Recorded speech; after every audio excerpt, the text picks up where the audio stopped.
ત્યારે 25 એપ્રિલ એટલે વિશ્વ મલેરિયા દિવસ ફિલ્મમાં આવી ત્યારે મેં તમને કહેતા હોઈએ કે ભાઈ મચ્છરો કઈ રીતે થાય શું થાય.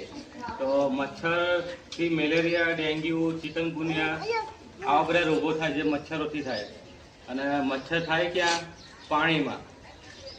પાણી એટલે ચોખ્ખું પાણી હોય, બંધિયાર પાણી હોય, એમાં મલેરિયાના મચ્છરો થાય.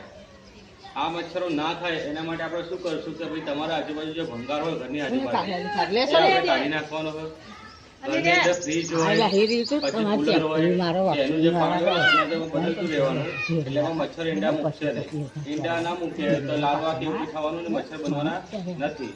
અને જો ભૂલે છે કે લાર્વા થઈ ગયા હોય અને તમને ટાંકીમાં દેખાય ને એ પાણી તમારે ચોખ્ખું કરી દેવાનું, ખાલી કરી દેવાનું અને નવું પાણી ભરવાનું. જો આ લખ્યું ને આમાં ભરેલું પાણી કારણ કે બહાર સૂતા હોય તમે તો મચ્છરદાનીમાં સુવાનું. પછી તમને જો તાવ આવે તો સૌથી પહેલા અમારો સંપર્ક કરો એટલે અમે તમારો લોહી લઈ લઈશું અને લેબમાં મોકલીશું કે તપાસ કોઈ બી તાવ મલેરિયા હોઈ શકે. ઘરની આસપાસ સફાઈ રાખવાની. હવે ચોમાસું આવશે એટલે બહાર જો આ રીતે ભંગાર પડ્યો હશે ટાયર કે એમાં વરસાદનું પાણી ભરાય, એ પાણી ભરાશે એમાં મચ્છર ઈંડા મૂકશે અને મચ્છરો થશે. મચ્છર ઉદ્દેશાનો નાશ કરવાનો.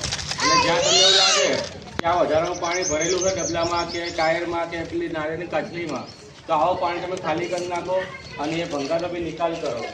સાંજે તમારે 6-7 થાય એટલે ઘરના દરવાજાને બંધ રાખવાના, કારણ કે મોસ્ટ ઓફલી મચ્છરો સાંજે રાત્રે પછી મચ્છર કરડે એમાં તમારે મલેરિયા થાય. ઘરની આસપાસ સફાઈ રાખો અને મચ્છર ના થાય એના માટે ખાસ હવે તમારો સાથ અમારે જોઈએ. અમે તો દર મંગળવારે આ બેન તમારે એડમિટ કરવા આવતા હશે પેલી વ્હાઇટ કલરની દવા લઈને. શુક્રવારે તમને કહેતા હશે કે ભાઈ આ પાત્ર ખાલી કરી નાખો, નવું પાણી ભરો.